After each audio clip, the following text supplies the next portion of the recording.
သူ့ရဲ့ပထမအချစ်ကိုပဲမမေ့နိုင်တဲ့သူတို့သားအမှန်တရားကိုသိသွားတဲ့သူတို့သမီး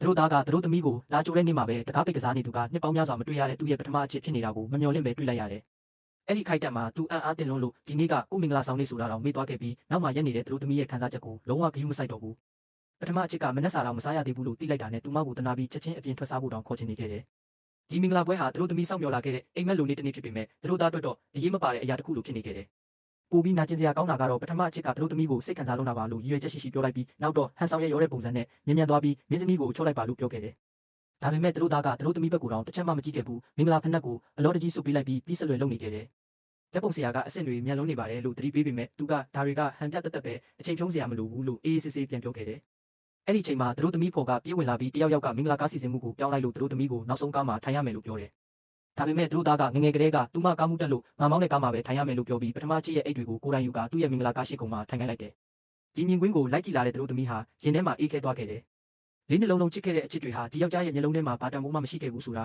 အဲ့ဒီအချိန်မှပဲနားလည်သွားခဲ့တယ်။သူတို့သမီးဖော်ကမင်္ဂလာပွဲကိုဖျက်လိုက်ဖို့တိုက်တွန်းပေမဲ့သူတို့သမီးကဘာမှမပြောဘဲတခြားကားတစ်စီးပေါ်တက်ပြီးမင်္ဂလာခမ်းမကိုထွက်သွားခဲ့တယ်။ဒါပေမဲ့သူမမသိခဲ့တာကအဲ့ဒီကားမောင်းသူဟာသူတို့သားရဲ့တငယ်ချင်းဖြစ်နေပြီးကားထဲကစကားပြောမှတ်တမ်းတွေအားလုံးဟာနောက်ခုံကမျက်နှာပြင်မှာအလိုလျောက်ပေါ်နေခဲ့တာပဲ။အဲ့ဒီမှတ်တမ်းတွေကိုဖတ်ပြီးမှသူမသိလိုက်ရတာကနှစ်ပတ်လည်နေ့တိုင်းသူတို့သားဟာပထမအချစ်စီကိုတွားတွေ့ခဲ့တာဖြစ်ပြီးမင်္ဂလာဆောင်နေ့မှာတော့သူမနဲ့ရင်းနှီးတဲ့တပ်ပုံတွေရိုက်ထားခဲ့သေးတာပါ။သူတို့သမီးအဖော်ကဒေါသထွက်လုံးလို့ကားရက်ခိုင်းခြင်းပေမဲ့သူတို့သမီးကတားလိုက်တယ်။သူမရဲ့ဆုံးဖြတ်ချက်ကိုချပြီးသားဖြစ်နေခဲ့ပြီ။အဲ့ဒီအချိန်မှာကားမောင်းသူလည်းအခြေအနေကိုနားလည်သွားပြီးအဲ့ဒီအရာတွေအားလုံးကအတုတွေပါလို့အလင်းအမြန်ရှင်းပြခဲ့တယ်။ဒါပေမဲ့သူတို့သမီးကအေးစစ်စစ်ပဲ။ကွာရှင်းထားတဲ့ယောက်ျားတစ်ယောက်ကိုကျမစိတ်မဝင်စားဘူး။လို့ပြောပြီးဟိုတယ်ရှိမှာကားရက်ခိုင်းလိုက်တယ်။သူတို့သမီးဖော်ကလည်းတကားကိုစောင့်ပိတ်ပြီးနှစ်ယောက်သားထွက်သွားခဲ့ကြတယ်။တစ်ဖက်မှာတော့သူတို့သားရဲ့တငယ်ချင်းကအရေးပေါ်ဖုန်းဆက်ပြီးအကြောင်းကြားနေပေမဲ့သူတို့သားကတော့သူတို့သမီးဟာသူ့ကိုဘယ်တော့မှမထားခဲ့ဘူးလို့ယုံကြည်နေစေ။ဒါပေမဲ့နောက်တစ်စက္ကန့်မှာသူမကိုလက်ထပ်မယ်လို့ကတိပေးခဲ့တဲ့မင်္ဂလာကားဟာဖြည်းဖြည်းချင်းထွက်လာပြီးသူတို့သမီးနဲ့အဖော်တို့ကကားပေါ်တက်ကတိုက်ရိုက်ထွက်ခွာသွားခဲ့ကြတယ်။ဒီအချိန်မှာတော့ပထမအချက်နဲ့မင်္ဂလာစီစဉ်တွေလုပ်ပြီးစီးထားတဲ့သူတို့သားကသူတို့သမီးခမ်းမထဲဝင်လာမဲ့အချိန်ကိုစောင့်နေခဲ့တယ်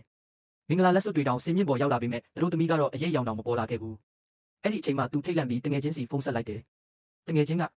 သူမအမှန်တရားအားလုံးသိသွားပြီ။အခုတော့လမ်းတစ်ဖက်ကဟိုတယ်ကိုထွက်သွားခဲ့ပြီ